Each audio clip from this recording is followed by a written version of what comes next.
सर्वभूतेषु विष्णुमायेति शब्दिता नमस्तस्यै नमस्तस्यै नमस्तस्यै नमो नमः।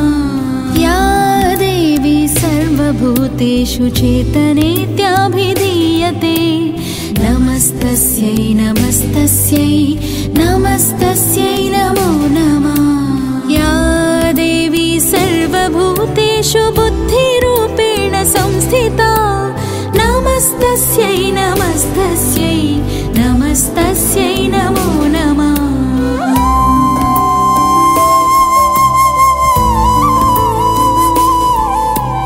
या देवी सर्वभूतेषु निद्रारूपेण संस्थिता नमस्तस्यै नमस्तस्यै नमस्तस्यै नमो नमः। या देवी सर्वभूतेषु क्षुधारूपेण संस्थिता नमस्तस्यै नमस्तस्यै नमस्तस्यै नमो नमः।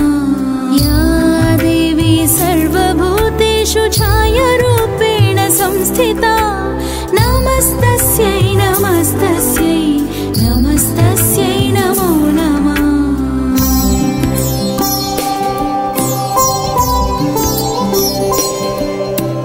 या देवी सर्वभूतेषु शक्तिरूपेण संस्थिता नमस्तस्यै नमस्तस्यै नमस्तस्यै नमो नमः।